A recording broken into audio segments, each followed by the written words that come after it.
নমস্কার বন্ধুরা, সবাইকে স্বাগত জানাই মিতালি রান্নাঘরে।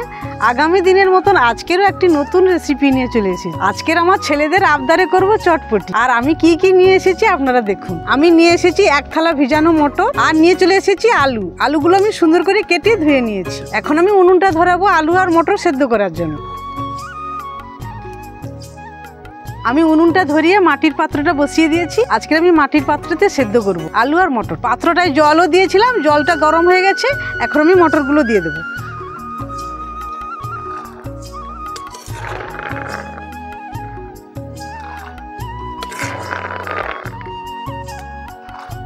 মটরটা খুব সুন্দরভাবে সেদ্ধ হচ্ছে। এবারে আমি আলুগুলো দিয়ে দেবো।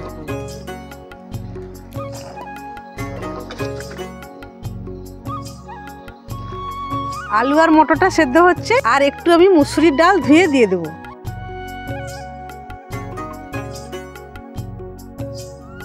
আমার ঠাকুমা ছিল, তারা সবসময় এইরকম মাটির পাত্রেই রান্না করত। আর সত্যি বন্ধুরা, এবারে দিয়ে দেবো পরিমাণ মতন হলুদ,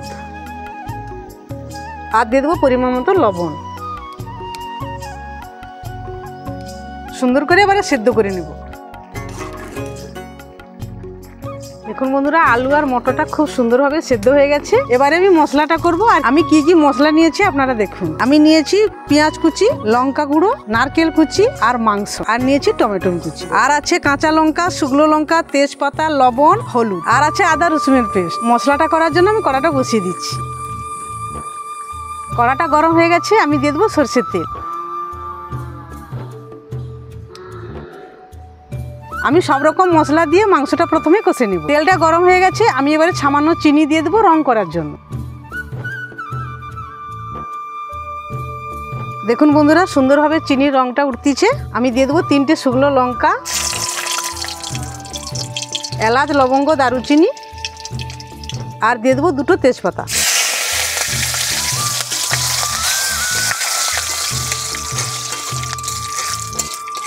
সুন্দর ভাজা ভাজা হয়ে গেছে, দিয়ে দেবো পেঁয়াজ কুচি।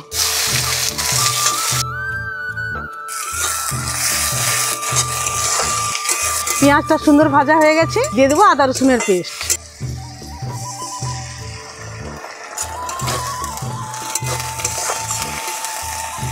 একদম কম আছে মশলাটা করব বন্ধুরা। আদা রসুনের কাঁচা গন্ধটা চলে গেছে, দিয়ে দেবো লঙ্কা গুঁড়ি, হলুদ গুঁড়ি, হলুদ গুঁড়ি,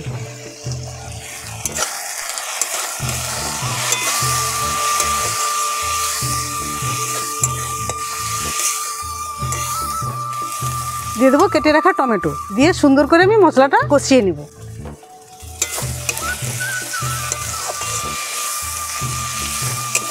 দেখুন বন্ধুরা, খুব সুন্দর করে মশলাটাকে আমি কষিয়ে নিয়েছি। এবারে আমি মাংসটা দিয়ে দেবো। দিয়ে আমি নাড়াচাড়া করে 5 মিনিটের মতো ঢাকনা দিয়ে দেবো। দেখুন বন্ধুরা, মশলাটা সুন্দর করে কষিয়ে নিয়েছি। এবারে মটর আর আলুটা যে সেদ্ধ করে রেখেছিলাম ওইটা এখন দিয়ে দেবো। বন্ধুরা কিছু মনে করবেন না, ভিডিওটা যখন বানাই তখন ক্যামেরাটা একটু প্রবলেম হয়েছিল। মটর আর আলুটা দিয়ে সুন্দর করে 5 মিনিট আমি কষবো, তারপরে একটু জল দিয়ে দেবো। আজকের আমার একদম রেডি চিকেন চটপটি। দেখুন বন্ধুরা, কত সুন্দরভাবে হয়ে গেছে। এই ভিডিওটা যদি আপনাদের ভালো লেগে থাকে তাহলে ভিডিওটাকে লাইক এবং চ্যানেলটাকে সাবস্ক্রাইব করে আমার সঙ্গে থাকবে আগামী দিনে নতুন নতুন ভিডিও পাওয়ার জন্য। ভালো থাকবেন, সুস্থ থাকবেন, টাটা।